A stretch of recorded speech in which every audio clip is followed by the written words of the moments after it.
Mes interminables salutations à tous.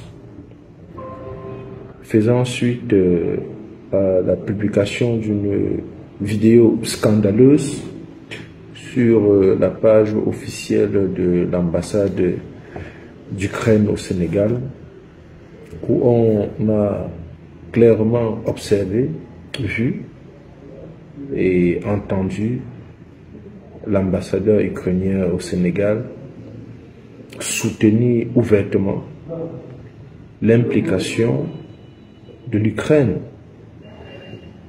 dans l'attaque qui a coûté la vie à de nombreux militaires maliens et leurs alliés russes. Suite donc à cette publication, le gouvernement sénégalais, qui est resté jusqu'ici dans une mièvre condamnation, nous semble quand même assez inquiétant. Et donc, le Burkina a réagi pas plus tard que ce matin pour interpeller la communauté internationale relativement à son silence par rapport à cet acte terroriste.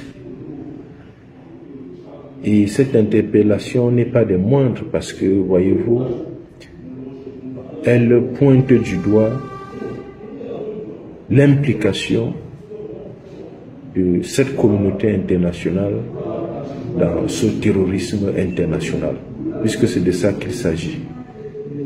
Parce que le silence de la communauté internationale ici est compris comme une approbation indirecte. Parce que, voyez-vous, si c'était une autre puissance, telle que la Russie, la Chine, je ne sais pas quoi, qui s'impliquait davantage dans ce genre de pratique, on aurait tout de suite entendu un vuvuzela médiatique se mettre en place pour apporter un soutien, pour essayer de plaider, en tout cas de prendre position en faveur de cet acte. Mais on n'a pas jusqu'ici entendu la communauté internationale se prononcer.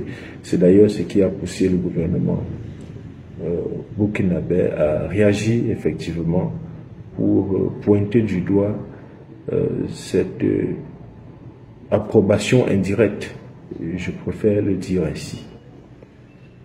Et à ce stade de la situation, moi je voudrais m'interroger avec vous sur les intentions réelles du Sénégal dans le cadre de cette affaire.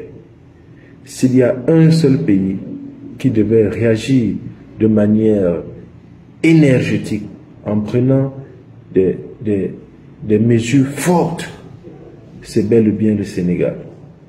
Mais voyez-vous, jusqu'ici, le Sénégal est resté dans ce que l'on pourrait qualifier de condamnation de façade, parce qu'aucune mesure, mais alors aucune mesure contraignante n'a été prise dans le cadre de cette affaire.